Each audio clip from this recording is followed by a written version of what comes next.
Thanks, Steve. I'm here with Lauren McGowans, who's the staff lead for the refrigeration sector. I wanted to talk a little bit about what some of the goals are for your sector moving forward in the next year or so. We've really set two goals that we're implementing immediately. One is to establish AHRI as a leader in stakeholder collaboration, in expert analysis, and in regulatory agendas. We're trying to take a more proactive approach on all of our regulatory and standards work as it pertains to refrigeration.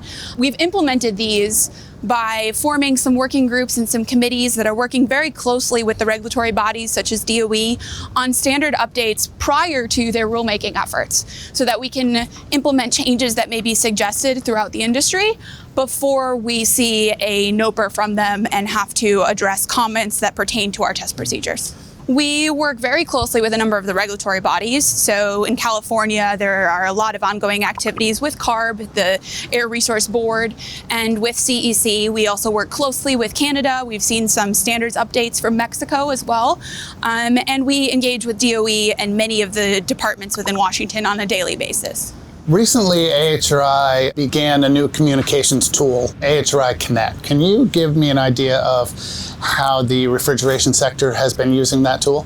Absolutely. So refrigeration was actually the first sector to move our working groups into the platform. These working groups are using this platform to be more collaborative and respond to things in a real-time effort that we were really unable to do in the past. You know, we'd schedule our meetings and those would be very productive, but now we can address each issue as it arises in a quick manner, which allows our members to provide their feedback when they have time and not necessarily on such a strict schedule that we may have had in the past. Can you talk a little bit about how the working group system is working for your sector? We've seen the most activity on a number of the regulatory working groups, the standards, and we've most recently done a lot of work on the safety standard. We've been working closely with UL and CSA to form a Canino working group on the safety standard for refrigeration, the UL 60335 2-89.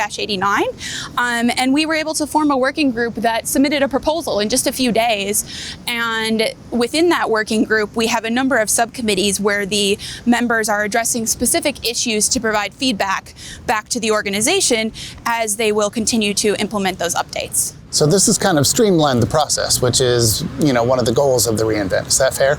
Absolutely. And it's allowed us to implement changes and updates to standards or minutes or review items prior to meetings. So we don't have to spend as much time in the meetings having those discussions about some of the administrative changes. Great.